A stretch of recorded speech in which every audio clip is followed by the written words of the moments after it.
പിന്നെ അടുത്തത് നിങ്ങളൊന്ന് ആലോചിച്ച് നോക്കുക. ഈ ഷാബു പ്രസാദ് ഇവിടെ ഇരുന്ന് ചോദിച്ചു, കന്യാസ്ത്രീ ആയതുകൊണ്ടല്ലേ ഇന്നും ഷാബു പ്രസാദിന് നേരം വെളുത്തിട്ടില്ല?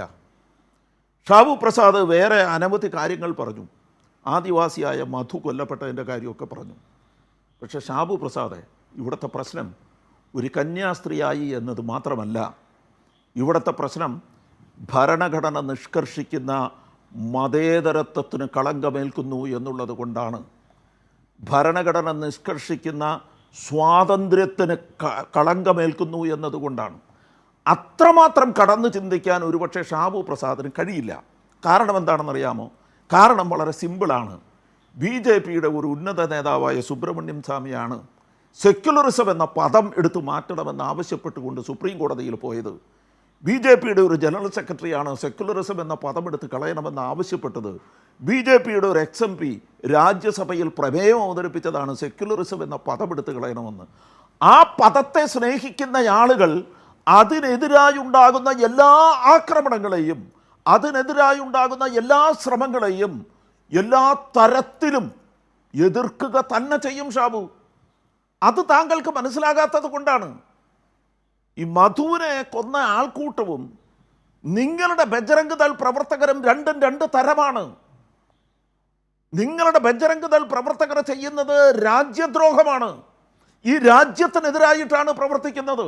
ഈ രാജ്യത്തിൻ്റെ ഭരണഘടനയ്ക്ക് വിരുദ്ധമായിട്ടാണ് അവർ പ്രവർത്തിക്കുന്നത്.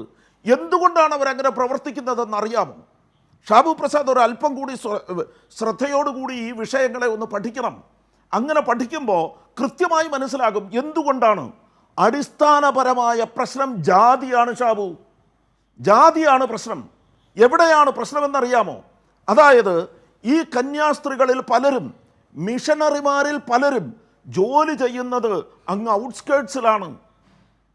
അവർ പലരും ശുശ്രൂഷ ചെയ്യുന്നത് പാവപ്പെട്ട ആദിവാസികൾക്കാണ്, ഷെഡ്യൂൾഡ് ട്രൈബുകൾക്കാണ്.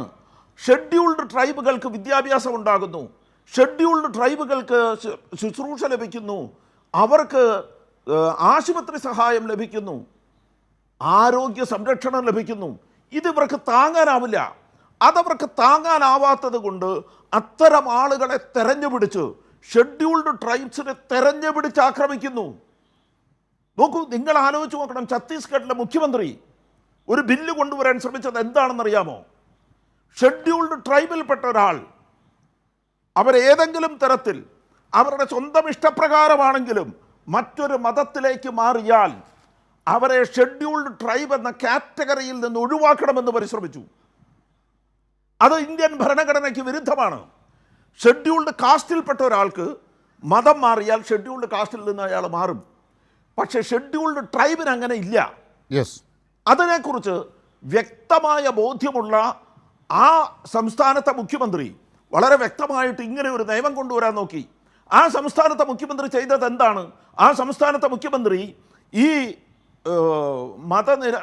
മതപരിവർത്തന നിരോധന നിയമം എന്ന് പറയുന്ന നിയമത്തെ കൂടുതൽ കർക്കശമാക്കിക്കൊണ്ട് ഷെഡ്യൂൾഡ് ട്രൈബ്സിനെ മുഴുവൻ കൈക്കലാക്കാൻ നോക്കുകയാണ്. ഷെഡ്യൂൾഡ് ട്രൈബ്സ് എന്ന് പറഞ്ഞാൽ വിദ്യാഭ്യാസമില്ലാത്ത മനുഷ്യരാണ്. അവർ ഈ നേതാക്കൾ പറയുന്നതെല്ലാം ചെയ്യും. അവർക്ക് വിദ്യാഭ്യാസം കൊടുക്കുക എന്ന് പറഞ്ഞാൽ ഇവർക്ക് ചിന്തിക്കാൻ പറ്റില്ല. അവർക്ക് മറ്റു തരത്തിലുള്ള സഹായങ്ങൾ കൊടുക്കുക എന്ന് പറഞ്ഞാൽ ഇവർക്ക് ചിന്തിക്കാൻ പറ്റില്ല. നിങ്ങൾ ആലോചിച്ച് നോക്കണം. ആ പെൺകുട്ടിയുടെ മൊഴി നിങ്ങൾ കേട്ടിരുന്നു? ആ പെൺകുട്ടിയുടെ മൊഴി പറഞ്ഞത് ഈ കന്യാസ്ത്രീ അവർക്ക് മാസം 8,000 രൂപ ശമ്പളം കൊടുക്കാമെന്ന് പറഞ്ഞു. അതവർക്ക് വലിയ കാര്യമാണെന്ന്. 8,000 രൂപ ശമ്പളം എന്ന് പറഞ്ഞാൽ ഏതാണ്ട് ഗൾഫിൽ പോകുന്ന അനുഭവത്തോടു കൂടി അവർ വരികയാണ്. അതാണ് ആ സംസ്ഥാനം. ആ സംസ്ഥാനത്തിൻ്റെ പ്രത്യേകത ഏതാണെന്ന് ഓർക്കണം. അതുകൊണ്ട് ആ മനുഷ്യർക്ക് ഒരല്പമെങ്കിലും സഹായം കിട്ടുന്ന എല്ലാ വഴികളും അടയ്ക്കുക എന്ന് പറയുന്ന നിങ്ങളുടെ കീഴ്ജാതിക്കാരോടുള്ള ഒരു അധമമായ ഒരു വികാരമുണ്ടല്ലോ, ആ വിചാരമാണ് ഇന്ന് എല്ലായിടത്തും നടക്കുന്നത്. അത് നമ്മൾ തിരിച്ചറിയേണ്ടതുണ്ട്. നിങ്ങൾ ആലോചിച്ച് നോക്കണം. ക്രിസ്ത്യാനികൾ നടത്തുന്ന CBSE സ്കൂളുകൾക്കോ ടൗണിലുള്ള വലിയ ഇംഗ്ലീഷ് മീഡിയം സ്കൂളുകൾക്കോ ഒന്നും ഒരു കുഴപ്പമില്ല. മിഷണറിമാർ ചെന്ന് പ്രവർത്തിക്കുന്ന ഇടങ്ങളിലാണ് അവരെ ആക്രമിക്കപ്പെടുന്നത്. അവിടെ അവർ ആക്രമിക്കപ്പെടും. അവരെ പള്ളി പോകാൻ അനുവദിക്കുകയില്ല. അവർ ഞായറാഴ്ച പള്ളി പോയിക്കൂടാ. ഇതാണ് ഏറ്റവും വലിയ പ്രശ്നം. യെസ്, ഷൈജു ആന്റണി, ഞാൻ അപ്പോൾ തിരിച്ചു വരാം.